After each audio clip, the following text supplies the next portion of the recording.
ISKCON temple. हाय.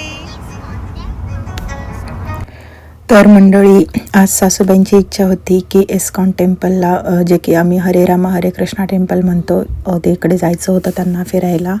आणि weather पण खूप छान आणि सपोर्टिव्ह होतं, म्हणून आम्ही आज सकाळी उठून लवकर टेम्पलला फिरायला गेलो होतो. तिथे गेल्यानंतर मंदिरामध्ये छान असं दर्शन घेतलं, जिथं की व्हिडिओ शूट अलाउड नव्हतं आणि फोटो अलाउड नव्हते, त्याच्यामुळे त्याची शूटिंग केली नाही आहे मी. आणि ते दर्शन घेऊन झाल्यानंतर आम्ही बाहेर गेलो. छान असं रम्य वातावरण होतं. मंदिराच्या पाठीमागे हे छान असं तळं आहे, जिथं तळ्याच्या मध्यभागी एकदम विष्णूची अशी झोपलेली मूर्ती आहे छान. आणि खूप छान असे बदक होते, छान फिश होते तळ्यामध्ये. खूप रम्य असं वातावरण होतं. तिथून फिरून गेल्यानंतर आम्ही जे प्रसाद घ्यायला गेलो, आणि प्रसाद घेण्यासाठी म्हणून लाईन लागलेली होती छान. प्रसाद घेतला. प्रसाद घेऊन झाल्यानंतर बाहेर आलो, आणि बाहेर गेल्यानंतर आम्हाला समजलं की तिथं ऑर्गॅनिक असे व्हेजिटेबल्स विकायला आहेत.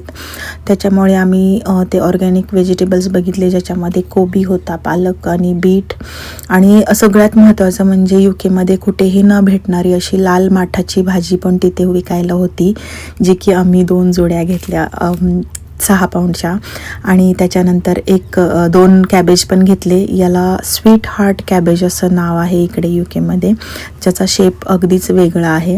ते घेतलं. त्याच्यानंतर त्याच्या बाजूलाच, मंदिराच्या बाजूला एक छानसे असे 2 ग्रीन हाऊसेस आहेत, ज्याच्यामध्ये फक्त आणि फक्त तुळशी ठेवल्या जातात.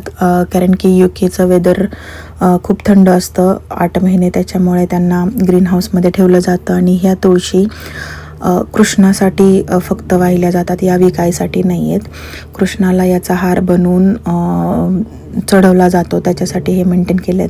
त्याच्यानंतर आम्ही गेलो गोशालामध्ये. आम्ही तिथं गाईंना चारा खायला घातला. स्वराज आणि अनन्याने खूप एन्जॉय केलं.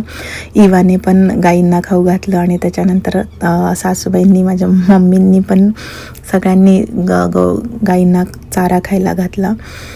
त्याच्यानंतर आम्ही बाहेर आलो, आणि थोडंसं तिथं शॉपिंगचं गिफ्ट शॉप पण होतं.